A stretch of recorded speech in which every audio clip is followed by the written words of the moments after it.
Quinn Sean Judkins officially signing with the team, what it means, how you feel about it. Does this increase your the energy around tomorrow? And I mean, I know he's not going to play tomorrow, but I do think like something like this the day before a game can be a tipping point in maybe getting people more into what's in store for this Browns team. Because we know when Quinn was drafted, he was meant to be such an important piece of this offense. And they called him the workhorse back on draft weekend.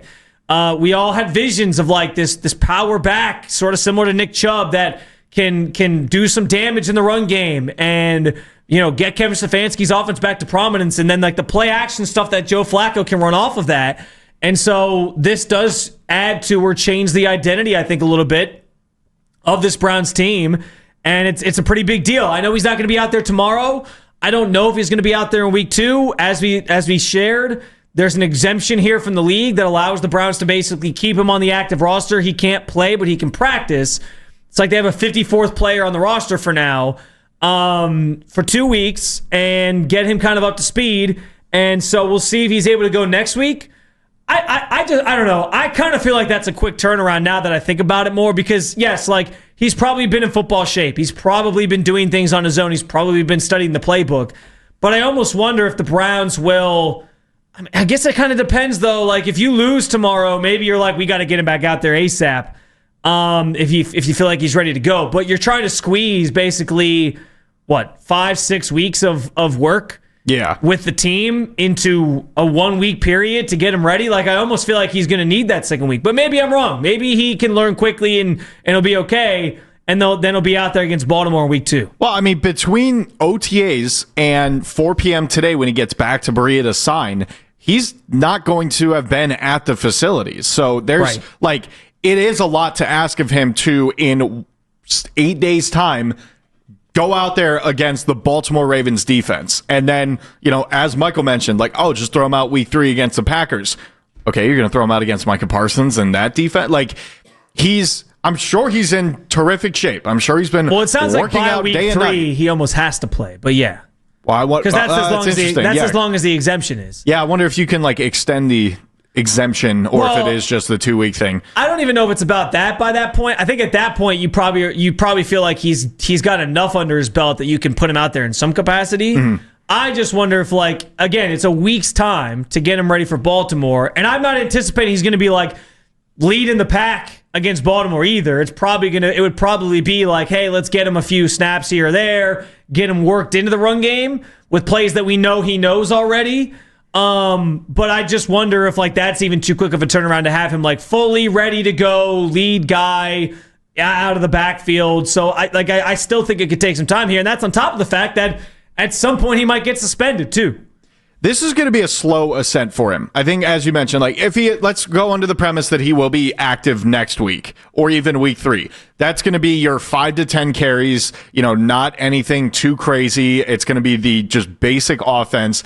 I could see that. And then you're going to slowly work him up to where hopefully by the middle of the year, he has enough talent to take over that number 1 spot. And then you can trust him in the back half of the season to take on the lion's share of carries. But for this first, like, you know, we've all been talking about the first 6 weeks of the season.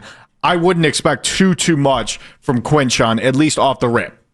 I would agree. It's not like a quarterback coming in after not being there for months and months. You know, it is. I would assume that it is a little bit easier for a running back to learn an offense, especially this Kevin Stefanski offense than a quarterback. Well, and it's not like he missed OTAs. Like he knows some of the general stuff they want to do, but training camp, you're putting more stuff in. This last week, there were certainly things that they added to the last 2 weeks, really. There were certainly things that they added to the playbook to get you ready for a season. Now you're game planning for a team. So it's about all those things. And it's like, how quickly can you pick all that up?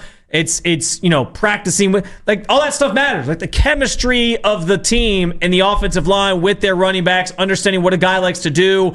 I mean, we talked so much about the chemistry of like the offensive line having to block for a different quarterback in Deshaun or a different style quarterback than they had in the past. That stuff all matters. So I'm not saying he doesn't know the playbook and that's the thing he's going to have to get up to speed on. I'm sure he's been reading that. I'm sure he's been working out and staying in shape. I'm not worried about those things per se. But I do think like it's some of those nuances that come with playing with your teammates, just, being out there on the field and actually doing and executing plays together. That stuff does matter in the grand scheme of getting, everybody in sync and in uniform to go play a game against another team, essentially. But, as you mentioned 2 segments ago, when you don't have that quarterback, and the 2 quarterbacks that we've been talking about ad nauseum all offseason, you're now not going to be able to see them for at least a couple of weeks here. So you turn to other guys to be excited about. And don't let me saying that he's going to be a tiny part of your offense, at least in the first couple of weeks of the season, deter you from being excited. Like, you still get your second-round rookie running back that helped Ohio State win a national championship back. That is a massive get, and that should at least a little bit raise your excitement level going into the year, because whether you think they're going to win 4 games or 5 or 7 or 8, they are not going to. Nobody's predicting them to go to a Super Bowl this year. We can guarantee wins and we can guarantee non-blowouts or whatever. I don't think anybody's predicting them to be super good this year. So you want to look at how good your rookies that you just drafted are going to be. Yeah. And Quinshon's a massive part of that. I think if you have Quinshon sort of fully indoctrinated into the offense as your lead guy by the time the Lions game rolls around week 4, September 28th, I think that's probably you feel pretty good about the possibilities that can happen, and you feel pretty good about the possibilities that he can be his full impactful self at that juncture. That gives him basically a month here to get himself fully.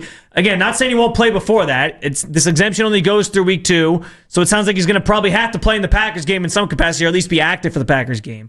But if he's kind of up to speed, ready to go, and fully your workhorse back by week 4, I think that's a win.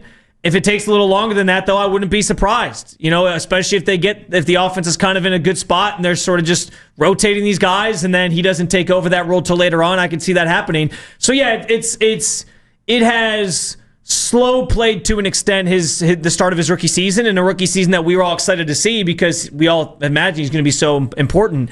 But I do wonder if this news gets people more excited about the season just in general, because now a guy that I think everyone early on was rallying around is well, hey, we might not have the quarterback position figured out yet. And if, again, we talked about it, you're trying to find things too on this roster to be I'm looking forward to this. Right. I'm looking forward to that. Quinshon was one of those from the moment he was drafted was, well, hey, we got another running back in here. Nick Chubb's gone. Everybody understood that after draft weekend. But if the potential of how good he can be and getting back to the basics of Kevin Stefanski's offense and how those two things kind of play off of each other was something I think people were excited about seeing, knowing that you have this new workhorse running back. It also helps that he went to Ohio State. That's an exciting thing for people, and won a championship last year. So I would imagine this injects some life into the thought process or the feelings about this team moving forward, even though he won't be out there in week 1. Good news today, he has officially signed his rookie deal with the Cleveland Browns, fully guaranteed. He's in the fold. Will not be playing tomorrow, but could make his rookie debut next week with the Ravens. We will see how long it takes him to kind of get indoctrinated here and get kind of up to speed on everything. But obviously it's massive, massive news, because I do think, and maybe this is a good question to ask people who want to jump in on this too, how much does this change the outlook of the Browns season for people, if at all? Does it impact for you if the win total in Vegas and a lot of these sports books is 5.5 or whatever? Does it change that in your mind? We're going to do our predictions. I think we're going to do 11 o'clock, but I think I'm going to push that now. When we do our predictions later, whatever you came in thinking was going to be what you were going to go with as a record, does it change at all from understanding now Quinshon's here and maybe that buys you another win or so? Or it changes the outlook of the offense? It's going to sound weird that a rookie running back and one of 10 players on offense is going to be worth a win or two, but a lot of, as I mentioned before, a lot of this offense hinges on having a good run game. And going in, you were trusting 2 running backs that really never had the running back 1 role for an extended period of time on a good team to just man down your run game. And so much of the, naked bootleg and the play action and establishing the run, 3 yards in a cloud of dust and blah, blah, blah, all that stuff that we are kind of assuming we're going to look at this season with the Browns offense, so much of that in my mind hinged on Quinn Sean Judkins being here.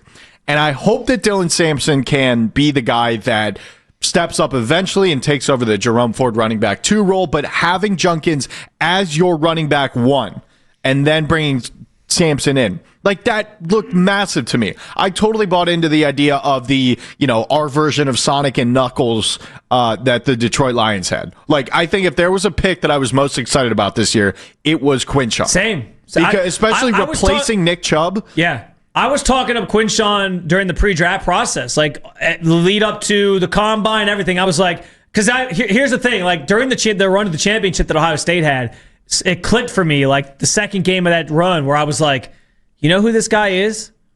He's Kareem Hunt. Mm-hmm. He runs like Kareem Hunt. He just wants to run people over. He blocks like a madman. Like he seeks out physicality, and I love that about the way that he played. And I was like, that's a perfect fit for Kevin Stefanski's offense. Yep. That's what I want. And I love Trevion too. Don't get me wrong. Like I would have been fine if they took Trevion either or the Ohio State running backs. But there was something about Quinshon that I loved. And when they took him on draft night, I was ecstatic about his impact to this team and what it meant and how what he was going to bring to the table.